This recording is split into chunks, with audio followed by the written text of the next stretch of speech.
তো মাশাআল্লাহ গাছগুলো কিন্তু অনেক স্বাস্থ্য সবল এবং খুবই তরতাজা দেখা যাচ্ছে আর হেলদি গাছ দেখতে ভালো লাগে। তো মরিচ গাছে ফুলও চলে আসছে, এটা ক্যাপসিকামের গাছ। তো গাছকে স্বাস্থ্য সবল রাখতে যেরকম খাবার দরকার তেমনি পেস্টটাকেও কিন্তু সঠিকভাবে চালানোর জন্য খাবার দরকার আছে। হ্যালো এভরিওয়ান, আসসালামু আলাইকুম। যারা আমার ভিডিওটি ওপেন করছেন একটা লাইক দিয়ে কিন্তু শেষ পর্যন্ত দেখে যাবেন আর অবশ্যই আপনার মূল্যবান মন্তব্যটা লিখে যাবেন। তো আজকে আমি গাছের জন্য একটা খাবার তৈরি করতেছিলাম। খাবারটা হচ্ছে 3-4 দিন আগে থেকে প্রসেসিং করা। কয়েকটা কলার খোসা আমি পানিতে এভাবে ভিজিয়ে রাখছিলাম। তো একবারে কলার খোসাটা পচে পানিটা একদম কালো হয়ে গেছে। এটা আমি একটা ছোট বালতির 1 বালতি পানির সাথে মিশাই নিব। তো মিশায়া যেহেতু আমি ভালো মতো মিশাই নিব, ভালো মতো মিশায়া যে গাছগুলোতে খাবার প্রয়োজন, যারা একটু খাবার দাবার বেশি পছন্দ করে সেই সব গাছে দিয়ে দিতে হবে। এটা প্রায় 15 দিনে 1 দিন করার চেষ্টা করি আর কি।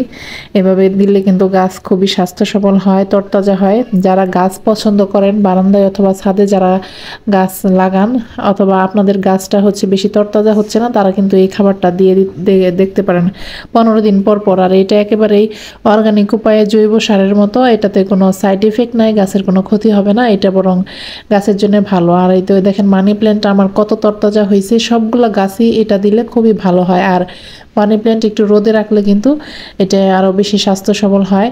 তো আমি এইভাবে গাছে নিয়মিত খাবার দেওয়ার চেষ্টা করি। তো গাছগুলা খুবই সুন্দর হয়, সতেজ থাকে, তরতাজা থাকে। তো আমি এইটা সবগুলো গাছে অল্প অল্প দেওয়ার চেষ্টা করব। আর আলহামদুলিল্লাহ আমার ছাদের ভিডিও কিন্তু আপনারা খুবই পছন্দ করেন। তো আমি আবার চলেন ছাদেও দেখাবো, ছাদে আমি কী কী গাছ লাগাইছি এবং সেগুলো গাছের কিভাবে খাবার দিই।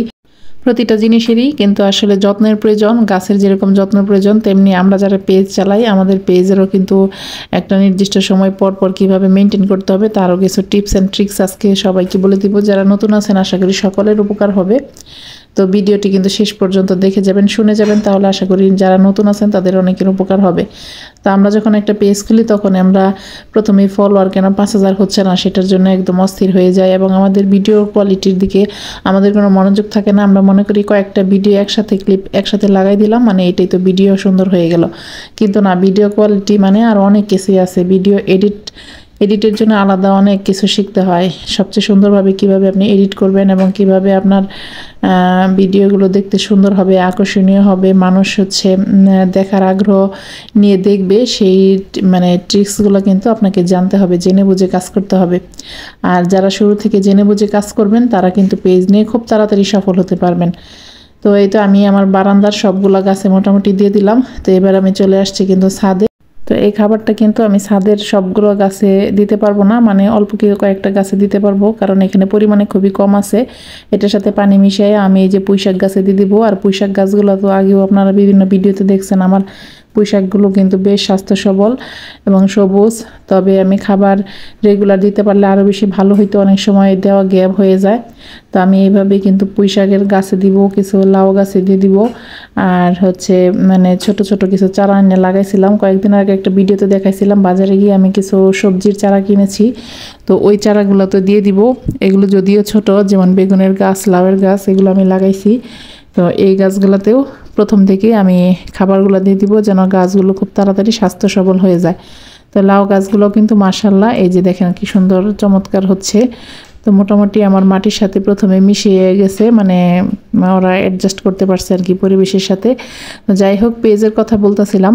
তো পেজের হচ্ছে নিয়মিত আপনাকে রিলসগুলো দিতে হবে। আমরা তো প্রথম দিকে ভিডিও দেওয়ার জন্য মানে চিন্তায় থাকি। তো ভিডিওর পাশাপাশি অবশ্যই আপনাকে প্রতিদিন 3 থেকে 4টা রিলস দিতে হবে, অবশ্যই লেখা পোস্ট দিতে হবে, ছবি পোস্ট করতে হবে এবং ভিডিও একটা নির্দিষ্ট টাইম মেনটেন করে প্রতিদিন যেই টাইমে ভিডিও দিবেন সেই টাইমে, মানে আজকে সকাল 10টায় যদি ভিডিও দেন কালকে সকাল 10টায় ভিডিও দিতে হবে। এভাবে যদি মেনটেন করে আপনি 3 থেকে 4 মাস 6 মাস মানে পেজটা মেনটেন করেন তাহলে দেখবেন খুব তাড়াতাড়ি কিন্তু আপনার ফলোয়ার এবং ওয়াচ টাইম ফিল আপ হয়ে যাবে। আর ওয়াচ টাইম ফিল আপের জন্য বেশি বেশি আপনার হচ্ছে অন্যের ভিডিও দেখতে হবে, তাহলে আপনার ভিডিওর ভিউও কিন্তু বেড়ে যাবে। আর ভিডিওর ভিউ যখন বেড়ে যাবে তখন ওয়াচ টাইম খুব তাড়াতাড়ি ফিল আপ হয়ে যাবে। আর এছাড়াও শেষের দিকে ওয়াচ টাইম যখন 5000 10,000 আর কি কম থাকে তখন আপনি শেষের দিকে হচ্ছে কিছু লাইভ করতে পারেন। লাইভ করলে কিন্তু ওয়াচ টাইম খুব তাড়াতাড়ি ফিল আপ হয়ে যায়। একটা মিষ্টি আলুর শাক লাগাইতেছিলাম। তো এই ছিল মোটামুটি আমার আজকের ভিডিও। যারা ভিডিওটি শেষ পর্যন্ত ধৈর্য ধরে দেখলেন তাদের সবাইকে অসংখ্য ধন্যবাদ।